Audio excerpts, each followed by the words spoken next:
What is this internet? Where is it? How does it work? Most importantly, my friend, who owns this internet? Who manages it? Now is the time to learn. In this video, we will discover the answers to all the questions about the origin of the internet, how it works, where it comes from, and where it is heading. But before we start, I have a request. First of all, if you haven't subscribed yet, please subscribe to join our growing family of science, technology, education, psychology enthusiasts, and after watching the videos, don't forget to like and comment. Many thanks in advance. Now let's get to the point. First of all, the origin of this internet revolution dates back to 1969. At that time, there was a department called the Advanced Research Projects Agency at the U.S. Department of Defense. This unit provided funding for significant projects nationwide and supported the development of a project aimed at facilitating data transfer between universities by connecting computers. This project, which can be called the first internet, was named ARPANET. It was so successful that it rapidly grew, and more computers worldwide connected to each other every day. 20 years later, in 1989, the biggest step was taken to reach the internet as we know it today. British computer scientist Sir Tim Berners-Lee. At that time, however, the internet requires a colossal infrastructure, of course. And we can talk about the people, companies, and institutions that own this infrastructure. Points are server, in other words, servers as we know them. All the information we access is distributed from these servers through fiber optic cables. These servers can sometimes be incredibly large server farms. These farms belong to some companies. Because some of these server farms are so large that the amount of electricity required to operate them is greater than the electricity consumption of some countries. According to Forbes, the largest of these server farms is Range International Data Hub in China, covering an area of approximately 600,000 square meters. Just imagine the data traffic. The second largest is the Switch Super NAP farm located in Nevada, with an area of about 200,000 square meters. Some of Switch's customers include companies like Fox, Intel, eBay, and Boeing. According to a 2016 study, Google has around 3 million servers worldwide. So, these server centers are like small outposts where the internet is controlled. Those who control them can be considered the ones who control the internet in a way. But, of course, it's not that easy. There are many other players involved.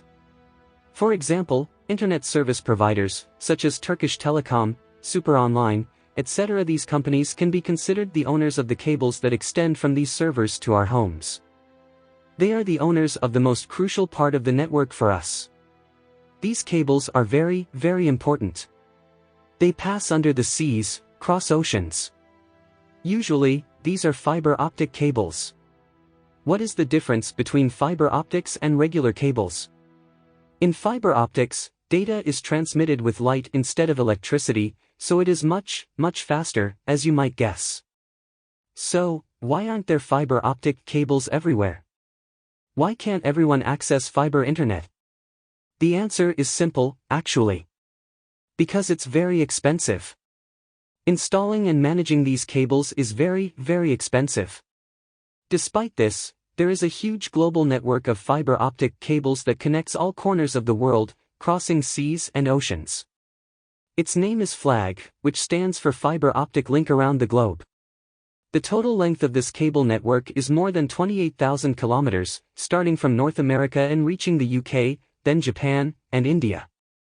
The owner of this cable network is Global Cloud Exchange, a partner of the Indian company Reliance Communications. This company can be said to be responsible for connecting and maintaining the internet for a very large part of the world. Again, to open another parenthesis about internet service providers, they are responsible for the part that reaches our homes. And, in fact, they control the internet as we know it. Regarding this, there have been serious debates in Europe lately. You may have heard of Article 13. It is a new law introduced by the European Union.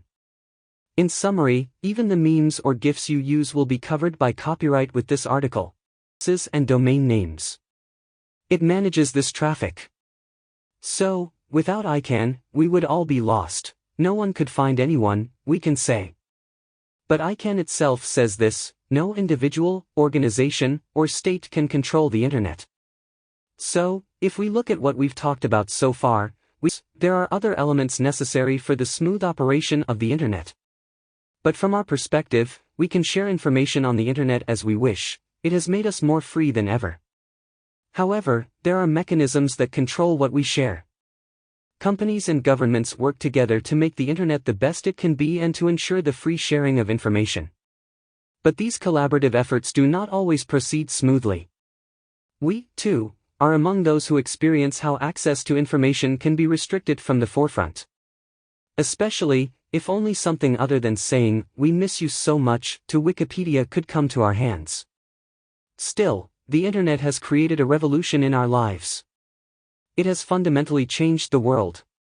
And if we return to the question of who owns the internet, with the information, content, and sharing we create, in a way, we all have a share in the internet.